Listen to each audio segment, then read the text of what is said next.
ആ 40 വയസ്സുള്ള ഒരാളുടെ തന്തയാകാനുള്ള പ്രായം എനിക്കില്ല. ഞാൻ 3 കുട്ടികളുടെ സഹായിച്ചവരെ എല്ലാം തള്ളി പറഞ്ഞു. നാളെ ഈ പറയുന്ന തങ്കച്ചനെ തള്ളി പറയും. തൊട്ടടുത്തുള്ള ഒരു ക്യാൻസർ രോഗിക്ക് കൊടുക്കാനെന്ന് പറഞ്ഞ ഒരാളുടെ നിന്നും 50,000 രൂപ മേടിച്ചിട്ടുണ്ട്. ആ പൈസ കൊടുത്തിട്ടുണ്ടോ? ആളുടെ പേര് എന്നെ ആള് വിളിച്ചു പറഞ്ഞു. ആളുടെ പേര് ഞാൻ വെളിപ്പെടുത്തുന്നില്ല. ഇനി ഒരുപാട് വശങ്ങളുണ്ട്. ലീഗലി ഡൈവോഴ്സ് അല്ലാതെ ജീവിച്ചിരിക്കുന്ന, ഡൈവോഴ്സ് ചെയ്യാതെ നിയമപരമായി വിവാഹം കഴിച്ച ഏതൊക്കെ ഭാര്യമാർ ശ്രുതിക്കുണ്ടോ അവർക്കെല്ലാം കിട്ടും പൈസ. 28 ഫെബ്രുവരി 28 ശേഷം നടന്ന എല്ലാ വിവാഹങ്ങളും അതാത് തദ്ദേശ സ്വയംഭരണ സ്ഥാപനങ്ങളിൽ രജിസ്റ്റർ ചെയ്യണമെന്ന് ഉത്തരവുണ്ട്. ഇവര് രജിസ്റ്റർ ചെയ്തിട്ടില്ല. സബ് രജിസ്റ്റർ അതാത് തദ്ദേശ സ്വയംഭരണ സ്ഥാപനത്തിൽ രജിസ്റ്റർ ചെയ്തിട്ടില്ല. ഇല്ലല്ലേ? താജിക്കാതെ ഇപ്പൊ എടാ പോടാ മറ്റവരെ മറിച്ചവരെ ഞാൻ എന്റെ തന്തയാണോ ഇതൊന്നും എനിക്ക് ബാധകമല്ല. അതാണ് ഒരു മീൻ കച്ചവടമൊക്കെ ചെയ്ത ഒരു വൈറലായ താരമുണ്ടോ, ആ താരത്തിനെ വിളിച്ച് പേരൊന്നും ഞാൻ പറയുന്നില്ല. പുള്ളിക്കാരിയായിട്ട് കണക്ഷൻ ഉണ്ടോ? ഉമ്മ ചോദിച്ചാൽ മതി വിളിച്ച് എന്തോ സംഭവം എന്നൊക്കെ ചോദിച്ചു. എല്ലാം എനിക്ക് ആദ്യമേ ഇവരുടെ അച്ഛൻ എന്ത് പറഞ്ഞായിരുന്നു, ഡിപ്രഷനൊക്കെ ഉള്ളതാണ്, പല പ്രാവശ്യവും സൂയിസൈഡ് അറ്റംപ്റ്റ് ഒക്കെ ചെയ്യാൻ ശ്രമിച്ചിട്ടുണ്ടെന്നൊക്കെ പുള്ളി എന്നോട് പറഞ്ഞിട്ടുണ്ട്. പിന്നെ നമുക്ക് അങ്ങനെയുള്ളവരാ കാണുമ്പോൾ ഒരാളെ നമുക്ക് അറിയാമല്ലോ. എന്റെ മകൻ അതൊന്നും പറയാൻ പറ്റത്തില്ല. നല്ല എമൗണ്ട് കിട്ടും. കാരണം മരിച്ച ആളുടെ പ്രായം അത് അപ്പൊ നിയമപരമായിട്ട് മോനും ഭാര്യക്കുമാണ്. മോശമല്ല. പറയൂ. പുതിയൊരു ഇന്റർവ്യൂ ഇറങ്ങിയല്ലോ. ഞാൻ നമ്മുടെ രേഷ്മ തങ്കച്ചൻ പറയുന്ന പോലെ ഞാൻ കണ്ടില്ല, കേട്ടില്ല, എടുത്തില്ല എന്നൊന്നും ഞാൻ പറയത്തില്ല. എനിക്ക് ആ വീഡിയോ രാവിലെ തന്നെ ഓരോരുത്തർ ഞാൻ സ്ക്രീൻഷോട്ട് ഉൾപ്പെടെ അയച്ചു. ഒരുപാട് പേര് എനിക്ക് അയച്ചു തരുന്നു. അങ്ങനെ ഞാൻ ആ വീഡിയോ ഉച്ചക്ക് 1 മണി കഴിഞ്ഞ സമയത്ത് ഹെഡ്ഫോൺ ഒക്കെ വെച്ച് ഞാൻ ഇങ്ങനെ കേട്ടു. അപ്പൊ അതിനെ പറ്റിയുള്ള കാര്യം ചോദിക്കാൻ വേണ്ടിയാണോ? അതെ. ഇക്കയുടെ ജോലി വരെ ഈ ചോദ്യചിഹ്നത്തിലാക്കുന്ന രീതിയിലാണല്ലോ പറയുന്നത്. ജോലി അതിന് ഞാൻ മറുപടി പറയണോ? മറുപടി പറഞ്ഞോ. ഞാൻ ജോലിക്ക് കയറിയത് 1996 മുതൽ ഞാൻ സർക്കാർ സർവീസിലുണ്ട്. തുടർന്ന് ഞാൻ ഇപ്പം ജോലി ചെയ്യുന്ന പഞ്ചായത്ത് ഡിപ്പാർട്ട്മെന്റ് കയറി 2007 2005 ചേർത്തല സ്കൂളിൽ വെച്ചായിരുന്നു PSC പരീക്ഷ. PSC പരീക്ഷയ്ക്ക് നമ്മൾ അപ്ലൈ ചെയ്യണമെന്നുണ്ടെങ്കിൽ നമ്മുടെ സർട്ടിഫിക്കറ്റ് ഒക്കെ വെച്ച് നമ്മൾ അപ്ലൈ ചെയ്യണം. ശരിയല്ലേ? നോട്ടിഫിക്കേഷൻ വന്ന് നമ്മൾ അപ്ലൈ ചെയ്ത് PSC പരീക്ഷ എഴുതി. റാങ്ക് ലിസ്റ്റ് വന്നു. 498ാമത്തെ റാങ്ക് ലിസ്റ്റ് 2005 വന്നു. അതില് മുസ്ലിമില് 33ാമത്തെ മുസ്ലിമാണ് ഞാൻ. മുസ്ലിങ്ങൾക്ക് റിസർവേഷൻ ഉണ്ട്. ഓപ്പൺ 50%, ഈഴവാസിന് 14%, മുസ്ലിങ്ങൾക്ക് 12%, STക്ക് 7%, STക്ക് 2%, ഇങ്ങനെ പോവും. അങ്ങനെ എനിക്ക് അഡ്വൈസ് കിട്ടി, PSC അഡ്വൈസ് കിട്ടി. അത് അഡ്വൈസ് മെമ്മോ കിട്ടി കഴിഞ്ഞ് പഞ്ചായത്ത് ഡിപ്പാർട്ട്മെന്റിൽ നിന്നും ഡെപ്യൂട്ടി ഡയറക്ടർ ഓഫീസിൽ നിന്ന് എന്നെ അയിരൂര് പഞ്ചായത്തിൽ LD ക്ലർക്കായിട്ട് നിയമിച്ചു. ഞാൻ LD ക്ലർക്കായിട്ട് അവിടെ ജോലി ചെയ്ത് വരുന്നു. അത് കഴിഞ്ഞ് ഡിപ്പാർട്ട്മെന്റ് ടെസ്റ്റും എല്ലാം എഴുതി പ്രൊമോഷൻ കിട്ടി. UD ആയി, അക്കൗണ്ടന്റ് ആയി, ഹെഡ് ക്ലർക്കായി ഇപ്പം ജോലി ചെയ്യുന്നു. അതേ പഞ്ചായത്തിൽ തന്നെ ഇപ്പൊ ഞാൻ പോയേക്കുന്ന ട്രാൻസ്ഫർ ആയി. അതെ, ജോലിയെ പറ്റി അവർ പറഞ്ഞപ്പോ ഈ രേഷ്മ തങ്കച്ചൻ തന്നെ, എനിക്ക് രേണുസുതി എന്ന് പറയാൻ താല്പര്യമില്ല, രേഷ്മ തങ്കച്ചൻ അതാണ് അവരുടെ ഒഫീഷ്യൽ നെയിം. അവര് പറയണ ഒരു തെളിവ് സഹിതം കൊണ്ടുവരണം. ഞാൻ ഓൾറെഡി എന്റെ ലീഗൽ അഡ്വൈസറിനോട് ഞാൻ കാര്യങ്ങളെല്ലാം പറഞ്ഞിട്ടുണ്ട്. ഉടൻ തന്നെ ആദ്യം ഒരു വക്കീൽ നോട്ടീസ് നമ്മൾ അയക്കും. അത് അയച്ചിട്ട് ഇപ്പം തന്നെ 3-4 പേര് കേസ് കൊടുത്തിട്ടുണ്ടല്ലോ. ഞാൻ അതിന്റെ നിയമപരമായിട്ട് ഞാൻ അതിനെ നേരിടും. മനസ്സിലായോ? എനിക്ക് അതിനുള്ള ആംബിയർ ഉണ്ടല്ലോ. ഞാൻ നിയമപരമായിട്ട് നേരിടും. ഞാൻ വ്യാജ സർട്ടിഫിക്കറ്റ് ഉപയോഗിച്ചാണ് ഇവർ ജോലി കയറുന്നത്. ഇവർ കേട്ടുകേൾവിയുടെ അടിസ്ഥാനത്തിലാണ് പറഞ്ഞത്. വേറെ ആരോ ഒരുത്തൻ പറഞ്ഞത്. അതാരാ പറഞ്ഞെന്ന് എനിക്കറിയാം. ഒരു വ്യാജ മനുഷ്യാവകാശ കമ്മീഷൻ, അവനെതിരെ ഞാൻ കേസ് ഫയൽ ചെയ്തിട്ടുണ്ട്. താജ് അവരുടെ തന്തയല്ലോ എന്നൊക്കെയാണ്. ഞാൻ 1976 ജനിച്ചത്. 76 ഓഗസ്റ്റ് 3 ഞാൻ ജനിച്ചത്. പക്ഷെ എന്റെ സ്കൂൾ രേഖയിലൊക്കെ 30/5/1976. 40 വയസ്സുള്ള ഒരാളുടെ തന്തയാകാനുള്ള പ്രായം എനിക്കില്ല. ഞാൻ 3 കുട്ടികളുടെ തന്തയാണ് നിലവിൽ. കൂടാതെ എന്റെ മടിയിൽ എന്റെ അടുത്ത് എന്റെ 3 മക്കളും ഇരിക്കുകയാണെങ്കിൽ 4ാമതൊരു കക്ഷി വന്ന് എന്റെ 3 മക്കളും ഞാൻ ചേർത്ത് 4, 5ാമതൊരു കക്ഷി പുറത്തുനിന്ന് വന്ന് എന്നോട് ചോദിക്കത്തില്ല, താജുദ്ദീനെ ഇത് ആരുടെ മക്കളാണെന്ന് ചോദിക്കത്തില്ല. കാരണം എന്റെ അടുത്തിരിക്കുന്ന എന്റെ മക്കളാണെന്ന് ഉത്തമ ബോധ്യം വരുന്നവനുള്ളത് കൊണ്ട് എന്നോട് ചോദിക്കത്തില്ല. അപ്പൊ മനസ്സിലായോ? ഒരുപക്ഷെ തങ്കച്ചന്റെ അടുത്ത് രേഷ്മ തങ്കച്ചൻ ഇരിക്കുമ്പം ഇതാരുടെ മോളാന്ന് ചിലപ്പോൾ ചോദിച്ചെന്നിരിക്കും. അതുകൊണ്ട് അതിന് ഉള്ള മറുപടി ഇതാണ്: ഞാൻ രേഷ്മ തങ്കച്ചന്റെ തന്തയാകുള്ള പ്രായം എനിക്കില്ല. അത് രേഷ്മ തങ്കച്ചനോട് ഞാൻ വ്യാജ സർട്ടിഫിക്കറ്റ് ഉപയോഗിച്ച് ജോലി മേടിച്ചെന്ന് പറഞ്ഞാൽ അയാൾക്ക് കാണും തന്തയാകുള്ള പ്രായം. എങ്ങനെയുണ്ട്? അതല്ലേ എന്റെ മറുപടി. അതെ, ഇത് രേണുസുതി വെറുതെ പബ്ലിസിറ്റിക്ക് വേണ്ടി പറയുന്ന ഇത് മാത്രമാണല്ലോ. പബ്ലിസിറ്റി എന്ന് പറയുന്നത് പബ്ലിക്കിറ്റി. ഇതിപ്പോ ആരെങ്കിലും ഒരാൾ ഇങ്ങനെ പറയുമ്പോ എനിക്ക് പബ്ലിസിറ്റിക്ക് വേണ്ടി ഞാൻ പറയുന്നതല്ല. എനിക്ക് പബ്ലിസിറ്റിയുടെ ആവശ്യമില്ല. എനിക്ക് പബ്ലിസിറ്റി. ഇനി രേണുസുതി അല്ല രേഷ്മ തങ്കച്ചന് എന്ത് പറഞ്ഞു പറഞ്ഞാലും എന്റെ ഭാര്യ എന്നെ ബന്ധം ഒഴിഞ്ഞു പോകത്തില്ല. അത് ഞങ്ങൾക്ക് മരണത്തിന് മാത്രമേ ഞങ്ങളെ വേർപിടിപ്പിക്കാൻ പറ്റത്തുള്ളൂ. ഇവരുടെ വീട്ടിലൊക്കെ പോയിട്ടുള്ളപ്പോൾ ഞാൻ എന്റെ ഭാര്യയെ കൊണ്ടേ പോയിട്ടുള്ളൂ. എന്റെ മൂത്ത മകൾ എന്നെ വിളിച്ച് വഴക്ക് പറഞ്ഞത് കൊണ്ടാണ് ഞാൻ പിന്നെ സഹായങ്ങളൊക്കെ നിർത്തിയത്. കാരണം ഈ റീൽസും അത് ഇത് ഞാൻ കാണാറില്ല. എന്റെ മോൾ എങ്ങനെയോ കണ്ടിട്ട് എന്നെ പറഞ്ഞു ഇങ്ങനെയുള്ളവരെയൊക്കെ എന്തിനാ സഹായിക്കാൻ പോകുന്നത് പറഞ്ഞത് കൊണ്ടാണ് ഞാൻ പിന്നെ ഈ കാര്യം വിട്ടതും ഇവര് വീട് ചോർന്ന് പറഞ്ഞിട്ട് ഞാൻ മൈൻഡ് ചെയ്യാതിരുന്നതും ഒക്കെ ചെയ്തത്. അവരെ വീട് ചോരുകയോ വീട് ചുരണ്ടി പൊളിക്കുകയോ എന്ത് ചെയ്താലും നമുക്കിതൊരു ബാധകമുള്ള കാര്യമല്ല. ശരിയല്ലേ? സഹായിച്ചവരെല്ലാം തള്ളി പറഞ്ഞല്ലേ? അതെ, സഹായിച്ചവരെ എല്ലാം തള്ളി പറഞ്ഞു. നാളെ ഈ പറയുന്ന തങ്കച്ചനെ തള്ളി പറയും. മനസ്സിലായില്ലയോ? ഇവരുടെ കരുണ കൊണ്ടാണ് തങ്കച്ചൻ ജീവിക്കുന്നത്. ഇവരിങ്ങനെ പോകുമ്പോ ചാനലിൽ പോകുമ്പോ ഇവർക്ക് ഇന്റർവ്യൂ നിയമം ഓൺലൈൻ മാധ്യമങ്ങൾ പൈസ കൊടുക്കും. ഞാൻ ചോദിക്കട്ടെ ഒരു കാര്യത്തിൽ ഇത് കണ്ടുകൊണ്ടിരിക്കുന്ന ആരെങ്കിലും ഒരാൾ ഇവര് രേഷ്മ തങ്കച്ചനൊന്നും കാണുന്നില്ലെന്നാ പറയുന്നത്. രേഷ്മ തങ്കച്ചനോട് ഇത് കാണുന്നവരൊന്ന് വിളിച്ച് പറയുക, രേഷ്മ തങ്കച്ചന്റെ മൊബൈൽ ഫോൺ ഒരാൾക്ക് 9 സിം ഉപയോഗിക്കാൻ പറ്റത്തുള്ളൂ നിലവിൽ ട്രായുടെ നിയമം അനുസരിച്ച്. ഏതൊക്കെ സിം ഉപയോഗിച്ചിട്ടുണ്ട്, ഈ സിമ്മിന്റെ ഡീറ്റെയിൽസ് ഉൾപ്പെടെ സൈബർ സെല്ലിന് ഈ ഫോൺ പരിശോധിക്കാൻ കൊടുക്കാൻ തയ്യാറാണോ? എന്റെ ചോദ്യം. കൂടാതെ 2, ഇവരെ ഏതൊക്കെ സിം ഉപയോഗിച്ചിട്ടുണ്ട്, എന്നോട് കാശ് ചോദിച്ചിട്ടുണ്ട്. എന്തിനാണെന്ന് വിളിച്ചു ചോദിക്കേ. എന്നോട് കാശ് ചോദിച്ചിട്ടുണ്ട്, ഞാൻ കൊടുത്തിട്ടില്ല. പണ്ടെന്നുള്ളതല്ല, എന്നോട് ചോദിച്ചിട്ടുണ്ട് കാശ്, ഞാൻ കൊടുത്തിട്ടില്ല. അവിടെ തൊട്ടടുത്തുള്ള ഒരു ക്യാൻസർ രോഗിക്ക് കൊടുക്കാനെന്ന് പറഞ്ഞ ഒരാളുടെ നിന്നും 50,000 രൂപ മേടിച്ചിട്ടുണ്ട്. ആ പൈസ കൊടുത്തിട്ടുണ്ടോ? ആളുടെ പേര് എന്നെ ആള് വിളിച്ചു പറഞ്ഞു. ആളുടെ പേര് ഞാൻ വെളിപ്പെടുത്തുന്നില്ല. ഇനി ഒരുപാട് രേഖകൾ എന്റെ ഉണ്ട്. കൊടുത്തിട്ടുണ്ടോ ഒരു ക്യാൻസർ രോഗിക്ക് കൊടുക്കാനെന്നൊരു പൈസ പിരിച്ചിട്ട്? ഇനി ഭർത്താവ് മരിച്ചു കഴിഞ്ഞാൽ ആ ഭർത്താവിന്റെ അക്കൗണ്ടിലേക്ക് വരുന്ന പൈസ മേടിക്കണമെന്നുണ്ടെങ്കിൽ ഫാമിലി മെമ്പർഷിപ്പ് സർട്ടിഫിക്കറ്റ് വേണം, അല്ലെങ്കിൽ ലീഗൽ ഹെയർഷിപ്പ് സർട്ടിഫിക്കറ്റ് വേണം. ഇതൊന്നും ഇല്ലാതെ ഇവര് തന്നെ ഇന്റർവ്യൂവിനകത്ത് പറയുന്നുണ്ടല്ലോ, ഇത്ര ലക്ഷം രൂപ ഞാൻ എടുത്ത് എന്റെ മകന് ബൈക്ക് മേടിച്ചു കൊടുത്തെന്ന്. വെളിപ്പെടുത്തിയ മറ്റേ കാശ് കുറെ കിട്ടിയിട്ടുണ്ടെന്ന്. ഞാൻ വെളിപ്പെടുത്തിയപ്പോഴാണ് പൈസ എന്നെ പലരും ഇപ്പോഴും വിളിച്ച് പറയുന്നുണ്ട്, എനിക്ക് ഇപ്പോഴും അയച്ചു തന്നു, ഞങ്ങൾ ഇത്ര അയച്ചു കൊടുത്തിട്ടുണ്ടെന്ന്. എല്ലാം സുധിയുടെ പേരിലാണ്. ഈ പൈസ എടുക്കണമെന്നുണ്ടെങ്കിൽ നോമിനിക്ക് എടുക്കാൻ പറ്റത്തുള്ളൂ. ബൈക്ക് മേടിച്ചു കൊടുത്തു. സൗത്ത് ഇന്ത്യൻ ബാങ്കിലെ അക്കൗണ്ടാ. സൗത്ത് ഇന്ത്യൻ ബാങ്കിലെ മാനേജറെ ഞാൻ ഇന്ന് വിളിച്ചു. ആരെങ്കിലും ഒരുത്തൻ ബാങ്കിങ് ഓംബുഡ്സ്മാന് പരാതി കൊടുത്താൽ ഈ പൈസ വിഡ്രോ ചെയ്തത് ആള് മരണപ്പെട്ട് കഴിഞ്ഞ് ATM കാർഡ് ഉപയോഗിച്ച് ആരൊക്കെ പൈസ എടുത്തിട്ടുണ്ടോ ഇതെല്ലാം പണിയാവും. ശരിയല്ലേ ഞാൻ പറഞ്ഞേ? അത് അവര് തന്നെ പറയുന്നുണ്ടല്ലോ, അവിടെ ഇരുന്നുണ്ട്. അവർക്ക് ഇത് നിയമവശങ്ങൾ അറിയത്തില്ല. ഞാൻ ഒരിടത്ത് പോലും പറഞ്ഞിട്ടില്ല ഇൻഷുറൻസ് തുക ഇവർക്ക് കിട്ടിയെന്ന്. എന്നോട് ചാനലിലെ ഒരാൾ ചോദിച്ചപ്പോൾ ഞാൻ പറഞ്ഞു, അങ്ങനെ ഇൻഷുറൻസ് പൈസ കിട്ടണമെന്നുണ്ടെങ്കിൽ അത് ഇന്ന രേഖകൾ ഹാജരാക്കണം. അത് ആർക്കൊക്കെ അവകാശങ്ങളുണ്ട്, ലീഗലി ഡൈവോഴ്സ് അല്ലാതെ ജീവിച്ചിരിക്കുന്ന, ഡൈവോഴ്സ് ചെയ്യാതെ നിയമപരമായി വിവാഹം കഴിച്ച ഏതൊക്കെ ഭാര്യമാർ ശ്രുതിക്കുണ്ടോ അവർക്കെല്ലാം കിട്ടും പൈസ. ഡൈവോഴ്സ് ചെയ്യാത്തവർക്ക്. നിലവിൽ ഇവര് നിയമപരമായി മാരീഡ് അല്ലല്ലോ അല്ലെ? അവര് ഒരു സ്പെഷ്യൽ മാരേജ് ആക്ടിന്റെ ഒരു സർട്ടിഫിക്കറ്റ് എടുത്ത് കാണിക്കുന്നുണ്ടല്ലോ. അതുള്ളതാണോ? അവിടെ ഞാനിപ്പോ വിവരാവകാശം ചോദിക്കാതിരിക്കുക സബ് രജിസ്ട്രാർ ഓഫീസിൽ. ഇവരുടെ വിവാഹം നടന്നപ്പോൾ പിന്നെ അവർ പരസ്യപ്പെടുത്തിയപ്പോ അതിന്റെ പകർപ്പ് അത് ഇതെല്ലാം ഞാൻ ചോദിക്കും. കാരണം എന്നെ വലിച്ചെടുത്തില്ലേ വീണ്ടും. ഞാൻ ചോദിക്കുമ്പോൾ എനിക്ക് മറുപടി കിട്ടുമല്ലോ. ഒരാള് സബ് രജിസ്ട്രാർ ഓഫീസിൽ വിവാഹം രജിസ്റ്റർ ചെയ്യുമ്പോൾ ഇന്ന രേഖകൾ ഹാജരാക്കണം. അത് ഹാജരാക്കിയിട്ടുള്ളപ്പോ അവർ നോട്ടീസ് ബോർഡിൽ പ്രസിദ്ധീകരിക്കും.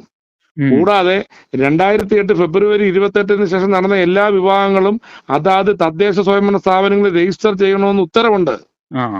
ഇവര് രജിസ്റ്റർ ചെയ്തിട്ടില്ല. സബ് രജിസ്ട്രാർ പിന്നെ അതാത് തദ്ദേശ സ്വയംഭരണ സ്ഥാപനത്തിൽ രജിസ്റ്റർ ചെയ്തിട്ടില്ല. ഇല്ലല്ലേ? ഇല്ല. ഉറപ്പല്ലേ? അപ്പൊ നിയമപരം അല്ലല്ലോ. അത് സ്പെഷ്യൽ മാരേജ് ആക്ട് നിയമമാണ്. അങ്ങനെ സ്പെഷ്യൽ മാരേജ് ആക്ട് പ്രകാരം രജിസ്റ്റർ ചെയ്ത വിവാഹവും അതായത് തദ്ദേശ സ്വയംഭരണ സ്ഥാപനങ്ങൾ രജിസ്റ്റർ ചെയ്യണം. മനസ്സിലായില്ലേ? ഇതാണ് കാര്യം. ചുമ്മാ അവിടെ ഇരുന്ന് വാവോലെ കോടാലി പോലെ ഓരോന്ന് പറഞ്ഞു പറയാൻ എനിക്ക് മറുപടി പറയാനൊക്കെ അതിനുള്ള ആംബിയർ ഉണ്ട്, ധൈര്യമുണ്ട് എനിക്ക്. ഞാൻ ഏത് അറ്റം വരെയും പോയി. എനിക്ക് ഒരാളുടെയും സപ്പോർട്ട് വേണ്ട. എനിക്ക് നെഗറ്റീവ് കമന്റുകളൊന്നും ഞാൻ മൈൻഡ് പോലും ചെയ്യത്തില്ല. എനിക്കത് ബാധകമേ അല്ല. എന്ത് വേണം എന്നെ പറഞ്ഞോട്ടെ, എനിക്കത് വിഷയമല്ല. എന്നെ പറഞ്ഞോട്ടെ. എന്റെ ഭാര്യയോ എന്റെ മക്കളെയോ എന്റെ കുടുംബത്തെ ചൊറിഞ്ഞ് എന്തെങ്കിലും കമന്റ് അടിച്ചാൽ കമന്റ് അടിച്ചവന്റെ പേര് ഞാൻ കേസ് ഫയൽ ചെയ്യും. അത് ഫേക്ക് ഐ ഡി ആണെങ്കിൽ എവനാന്നുള്ളത് തെളിയിക്കാനുള്ള രേഖ എന്റെ ഉണ്ട്. നമുക്ക് കണ്ടുപിടിക്കാനുള്ള സംവിധാനത്തിലൂടെ ഞാൻ ജീവിക്കുന്നേ. ശരിയല്ലേ? സുധിയുടെ രണ്ടാമത്തെ ഭാര്യ വന്ന് കുറെ കാര്യങ്ങൾ പറഞ്ഞായിരുന്നല്ലോ. രണ്ടാമത്തെ ഭാര്യയെ എനിക്കിതൊക്കെ അറിയായിരുന്നു. രണ്ടാമത്തെ ഭാര്യ ഉണ്ടായിരുന്നതും മൂന്നാമത്തെ ഭാര്യ ഇതാണെന്നും നിയമപരമായിട്ട് ഞാൻ ഇവിടെ വരി വെച്ച് കണ്ടപ്പോ ഞാൻ പറഞ്ഞെന്ന് എന്താ പറഞ്ഞെന്ന് നല്ലപോലെ ജീവിക്കണമെന്ന് ഞാൻ സുധിയെ മാറ്റി നിർത്തിയിട്ട് പറഞ്ഞു, സുധി നിന്റെ ജീവിത ചരിത്രങ്ങളൊക്കെ എനിക്കറിയാം, എല്ലാ കഥകളും അറിയാം, നീ ഇനിയേലും അടങ്ങി ഒതുങ്ങി ജീവിക്കാൻ നോക്കെന്ന് ഞാൻ പറഞ്ഞു. അല്ലാതെ രേണു സുധിയെ ആദ്യമായിട്ട് കാണുന്ന ഒരാളെ ഞാൻ മാറ്റി നിർത്തി സംസാരിച്ചു ആ കൊച്ചു പറയുന്നത് തെറ്റല്ലേ? അത് 20 ദിവസം പ്രായമുള്ള കൈക്കുഞ്ഞിനെ കൊണ്ടാണ് ഞാൻ കണ്ടത്. ഞാൻ കാറിൽ പോകുമ്പോ ഇവര് ഓട്ടോറിക്ഷയിൽ പോകുന്നു, എന്റെ കാറിന്റെ പുറകിലെ നമ്പറുണ്ട്. ലോക്ക്ഡൌൺ സമയത്തൊന്നുമല്ല, ചുമ്മാ തട്ടിവിടുന്ന. ലോക്ക്ഡൌൺ സമയത്ത് എനിക്ക് കാറും കൊണ്ട് പുറത്തു പോകാൻ പറ്റുമോ കോട്ടയത്ത്? ഞാൻ ഒരു പ്രോഗ്രാം പോയിക്കൊണ്ടിരുന്നപ്പോ എന്റെ ബാക്കിലെ ഫോൺ നമ്പറിൽ നിന്നെടുത്ത് കൊല്ലം സുധി എന്റെ ഫോണിലേക്ക് വിളിച്ചു. നമ്പർ എന്റെ ഇപ്പോഴും ഇരിപ്പുണ്ട്, സുധിയുടെ നമ്പർ. അങ്ങനെ തുടങ്ങിയ ബന്ധം. അങ്ങനെ സുധിയുമായിട്ട് വർഷങ്ങളുടെ ബന്ധമല്ലേ. അങ്ങനെ എന്നെ അവിടെ വെച്ച് കണ്ടപ്പോ ഞാൻ ചോദിച്ചു, സുധി നീ എന്താ ഇവിടെ? ഇതെന്റെ വൈഫാണ്, ഇതെന്റെ പിന്നെ കുഞ്ഞാണ്, ഇത് ഇത് വൈഫിന്റെ ചേട്ടത്തിയാണ്. ഞാൻ ചോദിച്ചു എന്താ ഹോസ്പിറ്റലിൽ പോയിട്ട് വരുക? ഞാനിപ്പോ മാറ്റി നിർത്തിയിട്ട് പറഞ്ഞു നല്ലപോലെയൊക്കെ ഇനിയും ജീവിക്കണമെന്ന് ഞാൻ പറഞ്ഞെന്നുള്ളത് സത്യമാ. ഇനി മോന്റെ കാര്യം ഞാൻ പറഞ്ഞു പലരോടും പറഞ്ഞു പറഞ്ഞാൽ മോന്റെ കാര്യം എന്നോട് പറഞ്ഞിട്ടാ ഞാൻ അറിഞ്ഞേ. അത് ഞാൻ വെളിപ്പെടുത്താൻ ആഗ്രഹിക്കുന്നില്ല. ആ പയ്യനെ ഇതിനകത്ത് വലിച്ചെടുക്കേണ്ട ആവശ്യം എനിക്കില്ല. പിന്നെ അവനെ പറ്റി എന്തെല്ലാം എന്നോട് പറഞ്ഞിട്ടുണ്ടെന്ന് എനിക്കറിയാം. അപ്പൊ ഞാൻ തിരിച്ചു പറഞ്ഞിട്ടുണ്ട്, അവനെ സൂക്ഷിച്ചോണം, നോക്കിക്കോണം, അതാണ് ഇതാണെന്നൊക്കെ പറഞ്ഞിട്ടുണ്ട്. രേണുവിന്റെ അച്ഛൻ എന്നോട് പറഞ്ഞിട്ടുണ്ട്, രേണുവിന്റെ അമ്മ എന്നോട് പറഞ്ഞിട്ടുണ്ട്, മോനെ കുറിച്ച് രേണുവിന്റെ ചേച്ചി എന്നോട് പറഞ്ഞിട്ടുണ്ട്. ഓരോ വിഷയങ്ങൾ വരുമ്പോ പറയത്തില്ലേ? അത് ഞാൻ പറയാൻ ആഗ്രഹിക്കുന്നില്ല. അത് അതിന് പറയേണ്ട കാര്യമില്ല. ഇല്ലെങ്കിൽ നിങ്ങൾ ഒരു വിവരാവശ്യം ചോദിച്ചാൽ പോരെ. ഇന്ന ആളുടെ പേരില് DGP ബഹുമാനപ്പെട്ട DGPയുടെ വിവരം ചോദിച്ചാൽ ഇന്ന അഡ്രസ്സും കാര്യങ്ങളും ഇന്നാളുടെ പേരില് ഓരോ വിവിധ സ്റ്റേഷനുകളിൽ എത്ര കേസുകളുണ്ട്, എത്ര FIR ഉണ്ടെന്ന് ചോദിച്ചാൽ നിങ്ങൾക്ക് കിട്ടുമല്ലോ. അല്ലെ എന്റെ പേരിൽ ചോദിച്ചു നിങ്ങൾ കിട്ടുമല്ലോ. ഇത് ഇപ്പൊ മൊത്തം ഒരു പുകമറയായിട്ട് കിടക്കുവാണല്ലോ. പിന്നെ അടുത്തത് ഇപ്പൊ എന്റെ വൈഫ് എന്റെ അടുത്ത് പറഞ്ഞ ഞാൻ ജോലി ചെയ്യുന്നപ്പോ അപ്പൊ ഇവര് സുധി മരിക്കുമ്പോ ഞാൻ റാന്നി അങ്ങാടി പഞ്ചായത്തിലാണ് ജോലി ചെയ്യുന്നത്. ആ അങ്ങാടി പഞ്ചായത്ത് ജോലി ചെയ്യുമ്പോ ഞാൻ എങ്ങനെ ഈ കൊല്ലം സുധി മരിച്ചത് എവിടെന്നറിയാവോ? പിന്നെ ക്രാഫ്റ്റ് ഹോസ്പിറ്റല് കൊടുങ്ങല്ലൂര് നഗരസഭയുടെ പരിധിയിലാണ്. ക്രാഫ്റ്റ് ഹോസ്പിറ്റലിൽ വെച്ചാൽ മരിക്കുന്നേ. എന്നെ ഇപ്പൊ വിളിച്ചിട്ട് പറഞ്ഞു മരിച്ചതിന് അന്ന് മുതൽ ഡെത്ത് സർട്ടിഫിക്കറ്റ് കിട്ടുന്നില്ല. ഞാൻ ഉടനെ ഇത് മരിച്ച ഹോസ്പിറ്റലിൽ വിളിക്കുന്നു, ക്രാഫ്റ്റ് ഹോസ്പിറ്റലിൽ വിളിക്കുന്നു. ഉടനെ ഈ ഡെത്ത് റിപ്പോർട്ട് കൊണ്ട് കൊടുക്കുന്നില്ല. അതുടനെ ഫ്ലവേഴ്സ് ചാനലിൽ അതിന്റെ ആളിനെ വിളിച്ച് ഇതുകൊണ്ട് അവിടെ കൊടുത്ത് രജിസ്റ്റർ ചെയ്ത് സർട്ടിഫിക്കറ്റ് ഞാൻ ഓൺലൈനിൽ നിന്ന് ഞാൻ ഡൗൺലോഡ് ചെയ്തെടുത്ത് ഞാൻ ഇവർക്ക് കൊടുത്തു. എന്റെ ജോലിയല്ല, എന്നോട് ആവശ്യപ്പെട്ടവരോട് കൊടുത്തതാ. ഇതൊന്നും ഇപ്പൊ അറിയാത്ത രീതിയിലാണ് സംസാരിക്കുന്നത്. എന്നോട് ആവശ്യപ്പെട്ടോണ്ട് അത് കഴിഞ്ഞ് എന്നോട് ആവശ്യപ്പെട്ടു താജിക്ക ഇളയ കുഞ്ഞിന് ആധാർ കാർഡ് ഇല്ല. താജിക്കാന്ന് ഇപ്പൊ എടാ പോടാ മറ്റവരെ അവന്റെ തന്തയാണോ ഇതൊന്നും എനിക്ക് ബാധകമല്ല. അതാ പറഞ്ഞ അവരുടെ ഫോൺ പരിശോധിക്കേ, അവരെന്നെ വിളിച്ച നമ്പര് അവർ കൊടുക്കുക, അത് പരിശോധിക്കട്ടെ. സഹായം മേടിക്കുമ്പോ ബഹുമാനമുണ്ട്. പിന്നെ ഇവരുടെ അച്ഛൻ എന്നോട് പറഞ്ഞിട്ടുണ്ട് ഡിപ്രഷൻ മരുന്ന് കഴിക്കുന്ന. പിന്നെ എന്നോട് പറഞ്ഞ അവരുടെ അപ്പൻ അത് കാരണം ഞാൻ വെള്ളിയാഴ്ച ഇതിനോട് സംസാരിക്കാനേ പോകാറില്ല. എന്നെ പിന്നെ ബാംഗ്ലൂരിൽ പോയപ്പം രാവും പകലും മൊത്തം എന്തൊക്കെ വിളിച്ചോണ്ടിരുന്നു. ഞാൻ ബ്ലോക്ക് ചെയ്ത അവസാനം. ഞാൻ അവിടെ എത്തി പെട്ടുപോയി, ഇവിടെ പെട്ടു വന്നു. ഒത്തിരി കാര്യങ്ങളുണ്ട്, ഒന്നും വേണ്ട. ഒരു മീൻ കച്ചവടമൊക്കെ ചെയ്തൊരു വൈറലായ ധാരണ ഉണ്ടല്ലോ. താരത്തിനെ വിളിച്ച് ചോദിര്, പേരൊന്നും ഞാൻ പറയുന്നില്ല. പുള്ളിക്കാരിയായിട്ട് കണക്ഷൻ ഉണ്ടോ? ചുമ്മാ ചോദിച്ചാൽ മതി, വിളിച്ച് എന്താ സംഭവം എന്നൊക്കെ ചോദിച്ചാൽ എല്ലാ കഥകളും എനിക്കറിയാം. ഒരു വാട്സാപ്പ് ഗ്രൂപ്പ് ഉണ്ടാക്കി ആ ഗ്രൂപ്പിന്റെ അകത്തുള്ള വിഷയങ്ങൾ മൊത്തം എനിക്കറിയാം. എന്റെ അവരുടെ എല്ലാ നമ്പറുണ്ട്, എന്റെ ഒരുപാട് കാര്യങ്ങളുണ്ട്. ചുമ്മാ ഒന്നും ഞാൻ പറയത്തില്ല. ഇതൊക്കെ വെളിപ്പെടുത്തണം. ഈ പറയുന്ന കൊല്ലം സുധിയുടെ ഫോണിലേക്ക് മരിക്കുന്ന ദിവസങ്ങളിൽ എത്ര കോള് പോയിട്ടുണ്ടെന്ന് നോക്ക്. രാവും പകലും രാത്രിയിലൊക്കെ തുരുതുര വിളിച്ചോണ്ടിരുന്നു. അന്വേഷിക്ക്, നിങ്ങൾ അന്വേഷിക്ക്. ആരായിരിക്കും വിളിച്ചെന്ന് അന്വേഷിക്ക്. തുരുതുര വിളിച്ചോണ്ട് ഇന്ന് വന്നേ പറ്റത്തുള്ളൂ, രാത്രി വന്നേ പറ്റത്തുള്ളൂ അങ്ങനെ വിളിച്ചോണ്ടിരുന്നപ്പം അവരവിടെ കിടന്ന് ഉറങ്ങേണ്ടതായിരുന്നു. ഡ്രൈവർ ഉൾപ്പെടെ അവരെ റൂമിൽ കിടന്ന് ഉറങ്ങിയിരുന്നെങ്കിൽ രാവിലെ വന്നിരുന്നേ മതി, അപകടം ഉണ്ടാകത്തില്ലായിരുന്നു, ഉറപ്പായിരുന്നു. തുരുതുര വിളിച്ചോണ്ട് ഇപ്പൊ ഞാൻ പ്രോഗ്രാം പോകുമ്പോ എന്റെ ഭാര്യ എന്നെ വിളിച്ചു പറയാം, ഇന്ന് തന്നെ വരണം, രാത്രി തന്നെ വരണം. എന്റെ ഭാര്യ, എന്റെ കാര്യം പറയുന്നത്, എന്നെ വിളിച്ചോണ്ടിരുന്ന ഞാൻ ചിലപ്പോ അലട്ടി രാത്രി തന്നെ ഞാൻ വരാൻ ശ്രമിക്കും.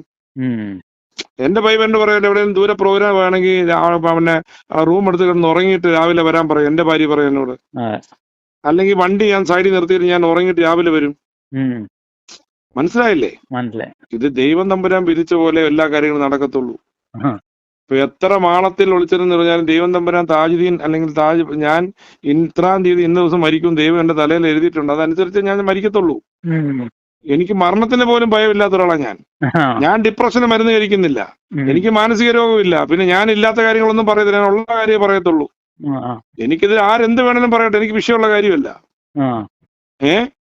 നിങ്ങൾ എന്നെ വീഡിയോ കോൾ ചെയ്ത് കാണിക്കില്ല, ഞാൻ PSC ടെസ്റ്റ് എഴുതിയ പേപ്പർ കാര്യങ്ങളെല്ലാം മൊത്തം എന്റെ ഇരിപ്പുണ്ട്. പിന്നെ ഞാൻ ചുമ്മാ ജോലി കയറുവോ? അങ്ങനെയാണെങ്കിൽ PSCക്കെതിരെ കേസ് കൊടുക്കാൻ പറ്റത്തുള്ളൂ. അടിസ്ഥാനരഹിതമായ ആരോപണങ്ങൾ department test, Kerala KSR higher lower panchayat test, അതുപോലെ മാനുവൽ ഓഫീസ് പ്രൊസീജിയർ, ഇത് മൊത്തം എഴുതി പാസ്സായി.